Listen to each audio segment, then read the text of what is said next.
Olá, bem-vindo ao Café com o Investidor. Ele é o banco das startups nos Estados Unidos. Está de olho no Brasil e na América Latina. Eu converso hoje com Júlia Figueiredo. Ela é diretora para a América Latina do Silicon Valley Bank e vai contar para a gente a estratégia do Silicon Valley e também do seu novo fundo de Venture Debt de 30 milhões de dólares para a região. Júlia, muito obrigado por aceitar o convite de participar do Café com o Investidor. Muito obrigada a você, Ralph. Estou muito feliz pelo convite e estou animada para a nossa conversa. Júlia, então, para a gente começar, me conta um pouco a história do Silicon Valley Bank. Por que ele é considerado o banco das startups? Tá bom.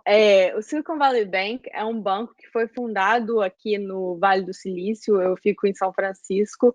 Ele foi fundado em Santa Clara em 1983. Então, não é um banco tão novo assim, igual muitas pessoas podem pensar. Então, já há quase 40 anos que o banco nasceu desde o dia 1 de empreendedores para empreendedores. Então, o banco já nasceu para trabalhar exclusivamente com startups de tecnologia e fundos de venture capital que estejam investindo em tecnologia. Então, fast forward, né, 37 anos, hoje o banco nos Estados Unidos, a gente tem market share de 50% de todas as startups que já levantaram venture capital nos Estados Unidos e 70% de todos os fundos. A gente é um full service commercial bank, né, um banco comercial tradicional que oferece todos os serviços que um banco oferece, mas ele é totalmente focado para startups de tecnologia e fundos de venture capital. Então, o Silicon Valley Bank oferece online banking, cartão de crédito, empréstimos tradicionais, venture debt, que é o que a gente vai falar um pouco daqui a pouco. A gente tem até assim, quando uma startup abre uma conta com a gente, os 3 primeiros anos são basicamente de graça. A gente tem parcerias com a Amazon, a Web Service, Google Cloud, Zendesk, todos esses serviços que as startups usam. Ô, Júlia, o que eu queria entender, mas por que as startups dos Estados Unidos preferem trabalhar com Silicon Valley Bank em vez de um outro banco comercial, já que você falou que é um banco que faz todos os serviços tradicionais de um banco? Qual é o diferencial de vocês? Ótimo, essa pergunta é boa porque realmente, né, as startups poderiam escolher trabalhar com qualquer outro banco tradicional nos Estados Unidos, mas como o foco é exclusivamente em startup e fundos de venture capital, a gente criou um network junto com todos os players do ecossistema de tecnologia. Então, a gente tem, por exemplo, os times do Silicon Valley Bank são divididos de acordo com estágios de maturação da startup. Então, tem o time de Startup Banking, tem o time de Growth, tem o time de Corporate, e todos esses bankers nas divisões específicas são especializados nesse momento de cada startup. E não só nisso, a gente também tem divisões de indústria. Então, a gente tem especialistas em fintech, especialistas em espaço, tem uma área que só trabalha com startups que estão desenvolvendo alguma tecnologia para o espaço, food tech, biotech. E todos os dólares de marketing do banco, eles são investidos em eventos de networking, cursos. Então, assim, o banco quer ser muito mais do que um banco. A gente quer ser um thought leader, a gente quer ser um connector. Então, com os meus clientes, hoje em dia, né, na minha carteira, eu não só ofereço as contas correntes, eu faço conexões de startups com fundos, às vezes startups com provedores de serviços, né? As startups estão flipando essa operação para Delaware, Cayman, BVI. Então, a gente quer ser visto como um parceiro e não só como um banco. Que empresas, que startups ou que fundos que você pode citar que o Silicon Valley Bank já atendeu ou atende atualmente? Sim, com certeza. Nos Estados Unidos, a gente trabalha com Airbnb, Twitter, Brex, vários tipos, são muitas empresas. Mas no Brasil, a gente começou a trabalhar com startups no Brasil em 2012. E é muito interessante, eu adoro contar essa história, porque é uma história que todo mundo que é brasileiro tem orgulho, que foi o David Bellis, que quando ele saiu da Sequoia para abrir o Nubank, ele abriu a conta dele, a primeira conta do Nubank, no Silicon Valley Bank, para receber o seed round deles. E até hoje eles são clientes do banco. Então, quer dizer, o Nubank foi o primeiro cliente brasileiro do Silicon Valley Bank? Não sei se foi o primeiro, mas um dos, com certeza. Tá legal. Um top 100, com certeza.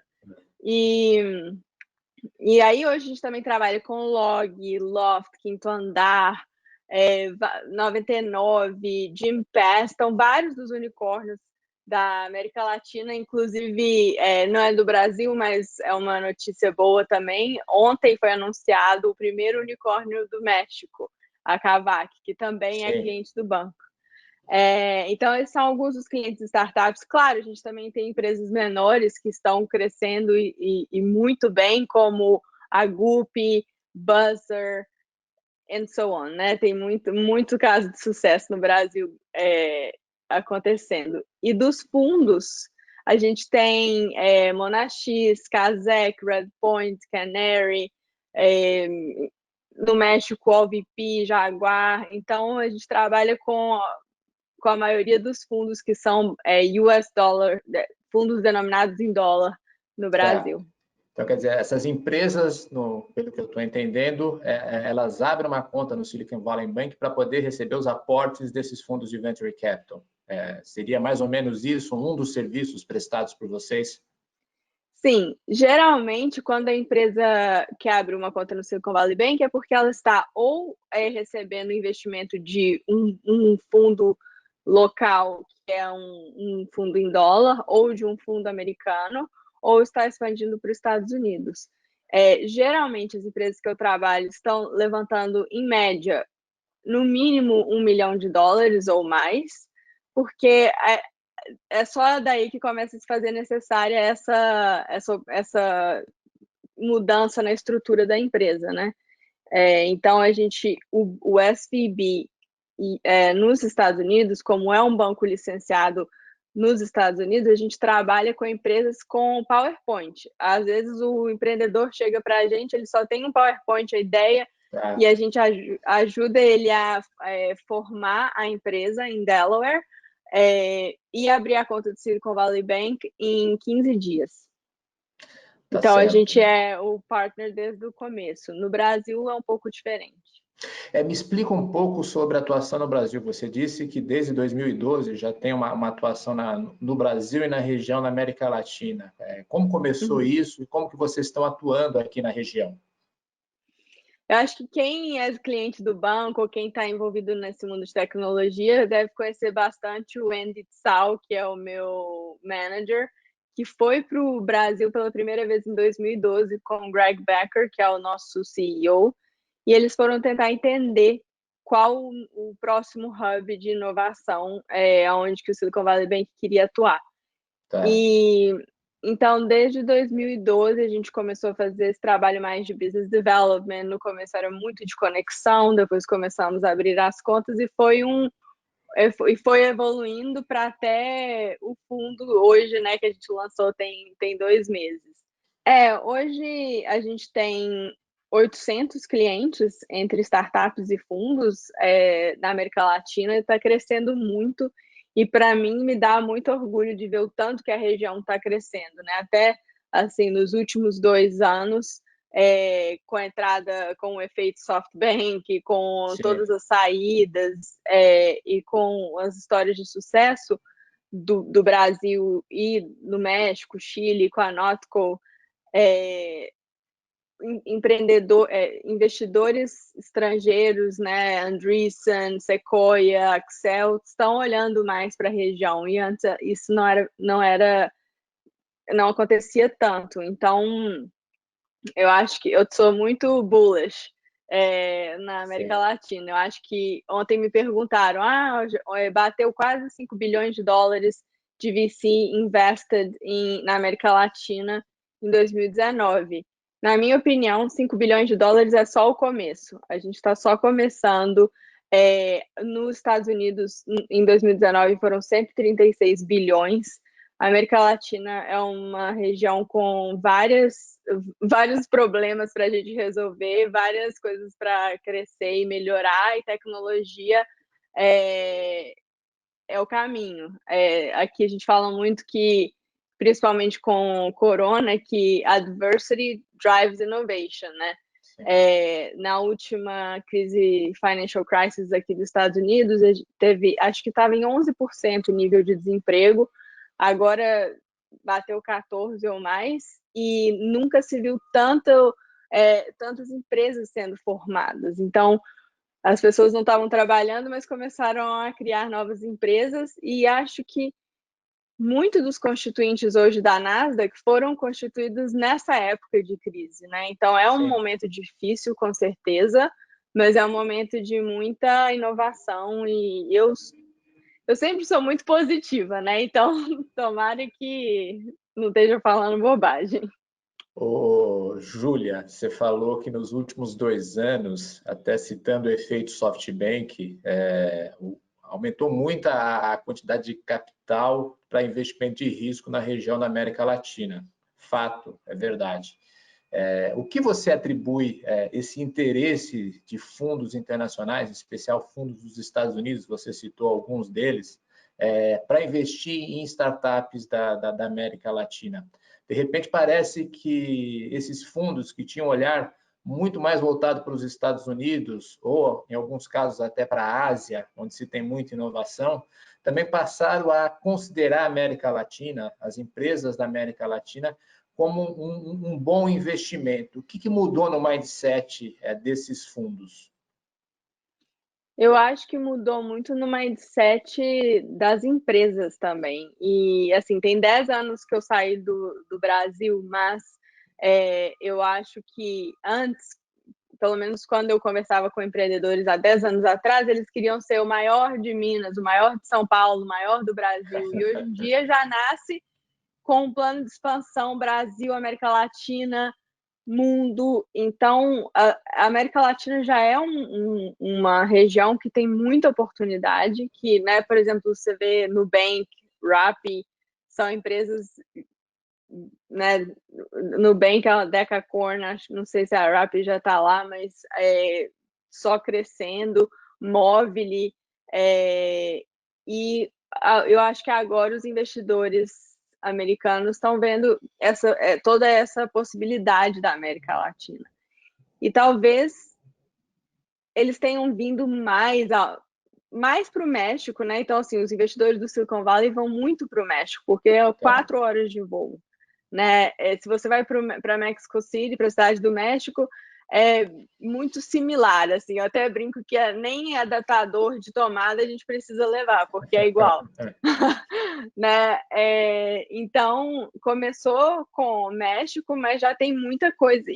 Só que as oportunidades no Brasil são enormes, né? Então, eu acho que os investidores estão se sentindo mais confortáveis. E já tem muita história de sucesso provando isso. Tá. Vamos falar um pouquinho de Venture Debt. Afinal, o Silicon Valley Bank é bastante conhecido por essa modalidade chamada de Venture Debt, que não é algo muito comum, pelo menos aqui no Brasil. Está começando agora a falar sobre Venture Debt.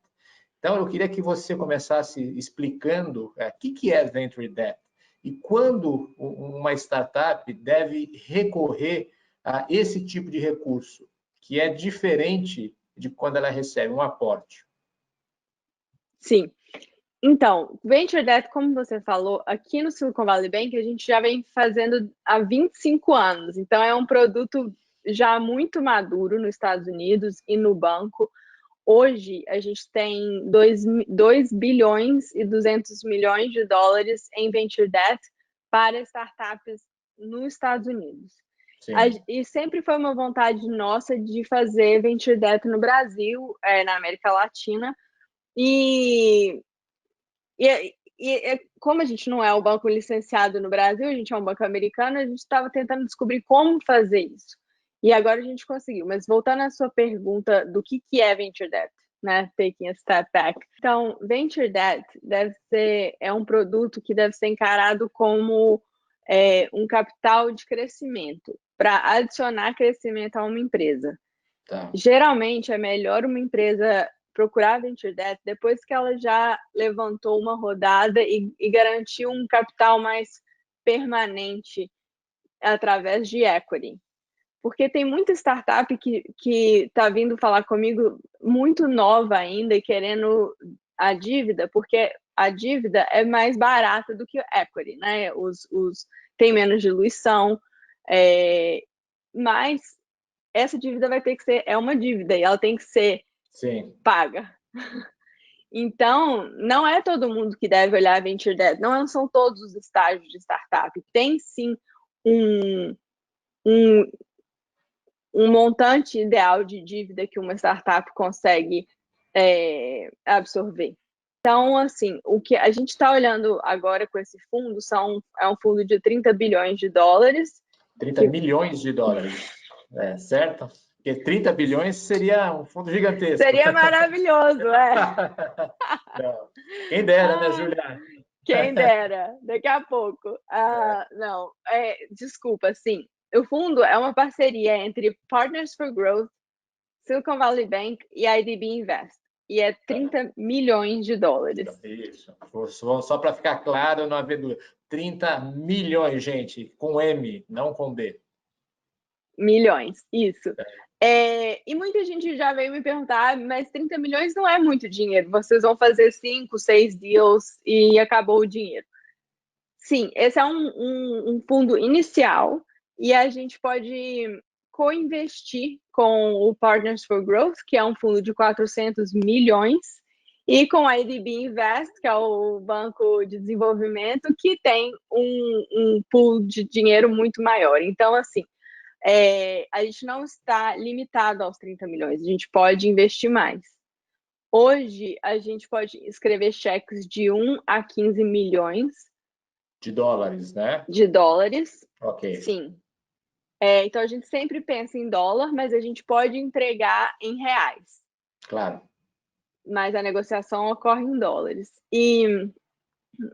Mas o ideal que a gente está olhando seria 3 a 5 milhões de dólares, seria o cheque ideal.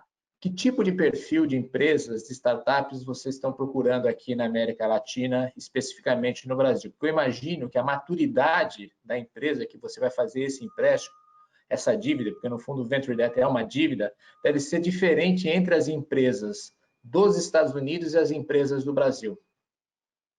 Sim, nos Estados Unidos a gente trabalha com empresas mais novas e com faturamento bem menor do que a gente está olhando no Brasil. No Brasil, agora, o que a gente quer é ver empresas com faturamento de 5 milhões de dólares no ano anterior ao ano da negociação e crescendo 40% a 50% ao ano. Então, sim, limita muito o número de empresas que a gente pode fazer o empréstimo, mas é uma forma da gente aprender e trabalhar com empresas que estão realmente crescendo. A gente não quer que o Venture Debt seja um capital usado para salvar uma empresa que não esteja indo bem.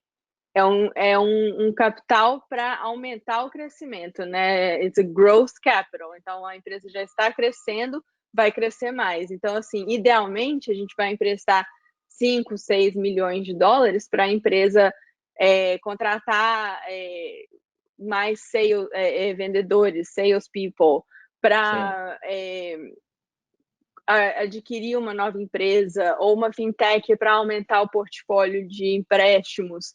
Então, para aumentar o crescimento. Esse é o objetivo desse fundo e o perfil das empresas que a gente está querendo conversar.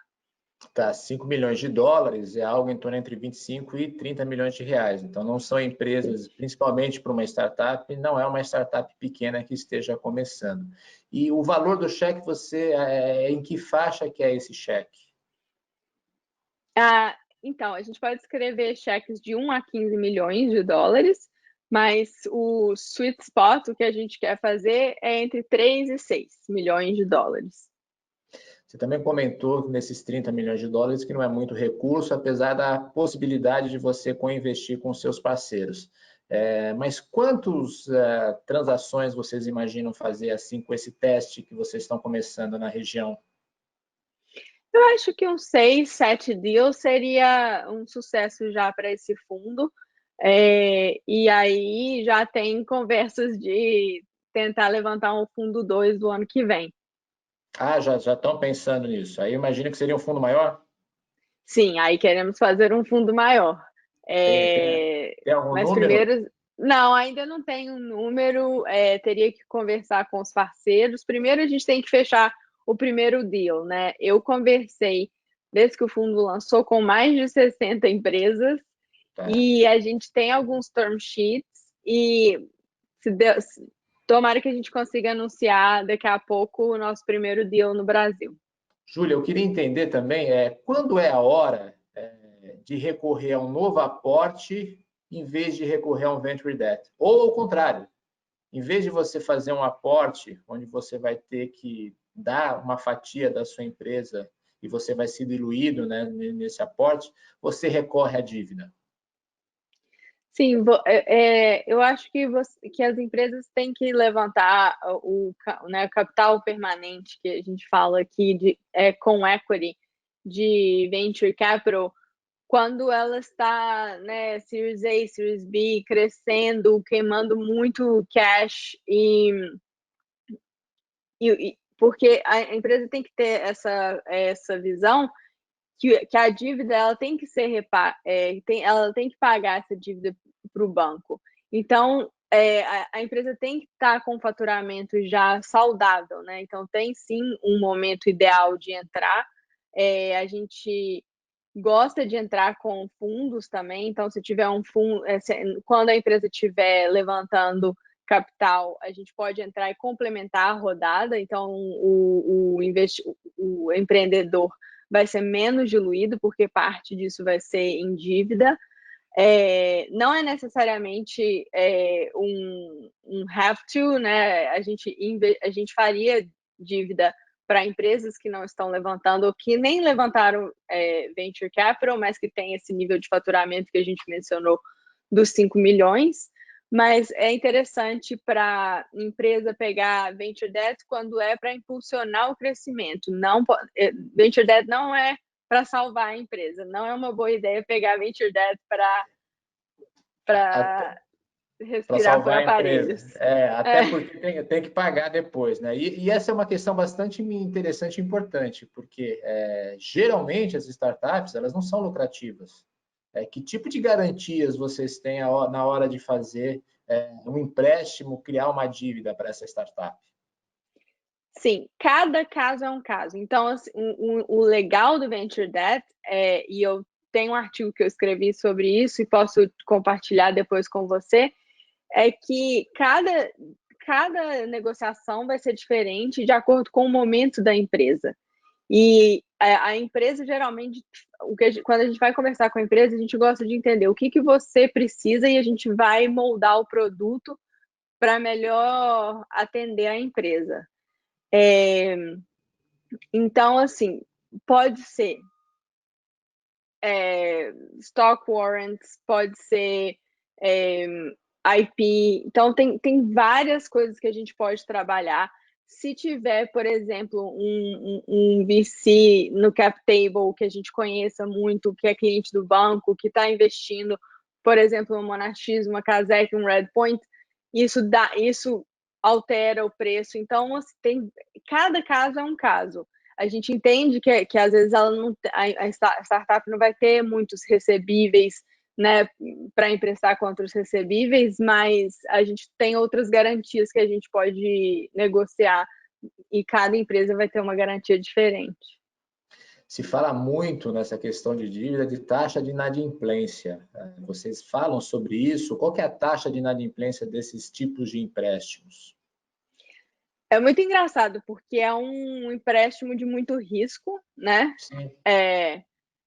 E a gente está mitigando, com esse primeiro fundo, a gente está mitigando risco emprestando dinheiro para empresas maiores e com o cap table mais interessante. Então, a gente está tentando cobrir isso de alguma forma, mas o SVB é uma empresa aberta em bolsa, né? Então tem lá o balance sheet, e eu acho que é bem menos de 1%. Eu esqueci o número exato agora, mas é menos de 1%. Que é, se for isso, esse dado, assim, é um empréstimo de altíssimo risco, porém, os resultados que você está comentando, você tem falado no português, aqui no popular, né? Pouco calote. Sim, pouco calote. Mas isso porque a gente tenta se proteger ao máximo, né? A gente é sempre o lender senior. Você acredita, Júlia, que isso vai começar a ficar um pouco menos, mais popular aqui na região da América Latina? E não estou nem falando porque vocês chegaram aqui. Eu observo, mesmo aqui no Brasil, outros bancos começando a trabalhar com essa modalidade de empréstimo aqui no Brasil. Sim, com certeza. Já tinham fundos trabalhando com a Venture Debt antes da gente entrar, né? O Brasil Venture Debt com a Gabriela, o A55 com o Hugo, e eu sei que tem alguns outros bancos também trabalhando nisso. Tecnologia está aqui para ficar, está crescendo, a gente vê os resultados e com certeza vão existir mais produtos nesse sentido. E isso é bom, eu fico muito feliz porque ajuda os empreendedores, né? Então, acho que essa competição e produtos novos para ajudar os empreendedores é muito importante. Tá bom. Júlia, vamos falar um pouquinho da sua trajetória e da sua carreira agora. Como que você foi morar nos Estados Unidos e acabou indo trabalhar aí no Silicon Valley Bank? Foi uma carreira tortuosa, vamos dizer assim, não foi muito planejado, mas eu sou de Belo Horizonte e estava em Belo Horizonte trabalhando com meu pai, a gente tinha uma empresa. Eu resolvi sair da empresa e estudar finanças em UC Berkeley. E era um programa de 1 ano. A minha ideia era vir ficar 1 ano. Eu vim com uma mala, não conhecia ninguém e ia voltar para depois com um certificado de UC Berkeley tentar encontrar um emprego provavelmente num banco, né? Era a minha ideia inicial. Terminei o curso de finanças, só que durante o curso de finanças eu comecei a ir vários eventos, né? Então, infelizmente agora com essa pandemia não tem tanto, né? Mas aqui em São Francisco tem evento de tecnologia, de networking, todos os dias, se você quiser. Então, eu comecei a ir em muitos eventos, conhecendo pessoas, e assim que o curso terminou, eu falei, eu quero trabalhar com tecnologia, eu quero trabalhar com startup. Então, entrei para uma aceleradora de startup que chama GSV Labs, em Menlo Park, né, aqui no Vale do Silício. Sim. Lá eu conheci muita gente, foi muito importante para mim, para construir meu network aqui. Trabalhei como voluntária na Bay Brasil, comecei uma organização sem fins lucrativos que chama Latinas in Tech, para ajudar mulheres latinas que trabalham em tecnologia no Vale do Silício. Com a Latinas in Tech, eu consegui meu segundo emprego, que foi na Evernote, sabe aquele aplicativo que é de tomar nota? Que é das startups, imagino que seja um dos aplicativos preferidos de todos os fundadores de startups aqui no Brasil, imagina nos Estados Unidos também.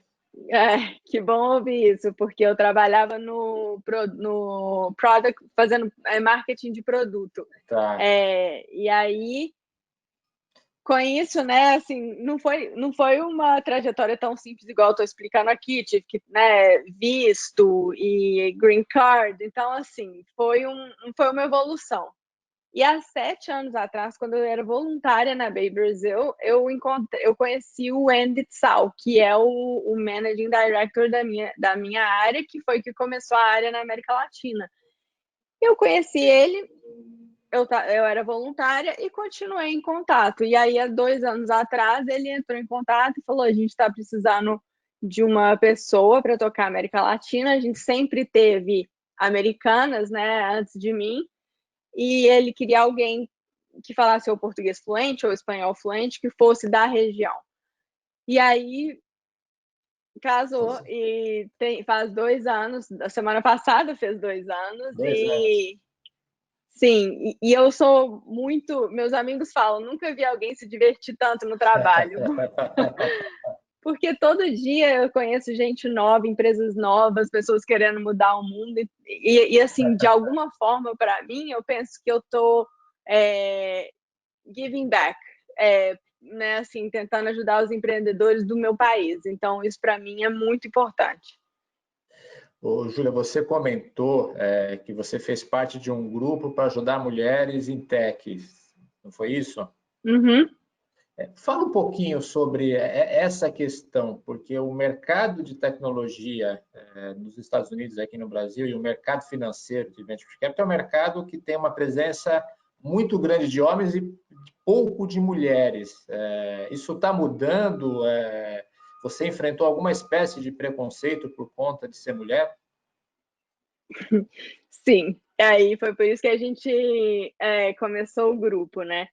Eu nunca tinha percebido preconceito quando eu morava no Brasil, porque, né, eu vim de uma família que eu consegui ir em escolas muito boas, né, consegui viajar, então, assim, eu nunca tinha sentido preconceito na pele, até eu mudar para cá e virar a latina, Sim. né? E que no Brasil a gente nem se considerava tanto. Eu chegava aqui e eu não me identificava. E aí eu comecei a conversar com mulheres. Então, sim, tem muito menos mulheres do que homem, com certeza. E latina é menos ainda de todos. Acho que são as mulheres brancas, asiáticas, negras e depois as latinas. Então, não é fácil. Eu sofri vários tipos de preconceito, coisas que assim nem vale a pena comentar, mas e foi por isso que a gente começou Latinas em Tech. Então foram 5 meninas, mulheres que imigrantes, né, não primeira geração, imigrantes, Sim. que a gente começou a encontrar para conversar das dificuldades de ser mulher em tecnologia, de ser latina, de negociar aumento de salário, de negociar promoção, entrevistas, é muito diferente, a cabeça do americano é muito diferente da do brasileiro.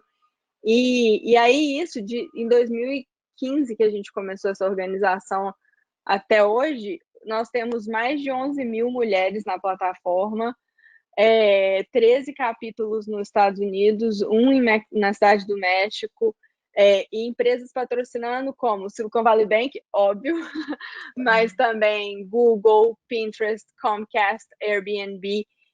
Aqui nos Estados Unidos está muito em alta, né? D&I, Diversity and Inclusion. Sim. Então, isso para a gente está sendo muito bom agora, né? Mas nem sempre foi assim. Como que é o nome do grupo? Latinas em Tech? latinasintech.org. E existe ainda, e pelo que você está me comentando, é extremamente ativo. Ainda existe, inclusive, aqui, esse mês nos Estados Unidos se celebra a cultura latina. E vão ter vários eventos durante o mês inteiro sobre isso, falando de latinos em tecnologia. Então, Sim. depois, se quiserem dar uma olhada. Vou com certeza olhar. E você acha que desde 2015, quando você começou a se reunir naquele grupo pequeno, e hoje, 2020, quando você citou aí que tem mais de 11 mil mulheres participando, presença em diversas cidades, houve uma mudança? Não quero dizer que está mais fácil, mas o cenário para as mulheres em tecnologia, no mercado de venture capital, melhorou? Eu acho que está melhorando, tem muito ainda para melhorar.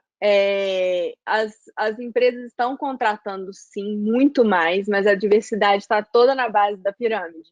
Então, se você vai subindo os cargos, né, os cargos de liderança, os partners nas firmas, CEOs, ainda está muito longe da onde que a gente quer chegar, né? E assim, diversidade é bom para os negócios, né? Diversidade de pensamento, de cultura, de gênero, de tudo. Então, isso já é provado com vários estudos melhorou, está melhorando, mas a gente precisa de mais gente na liderança, de mais diversidade nas posições de liderança.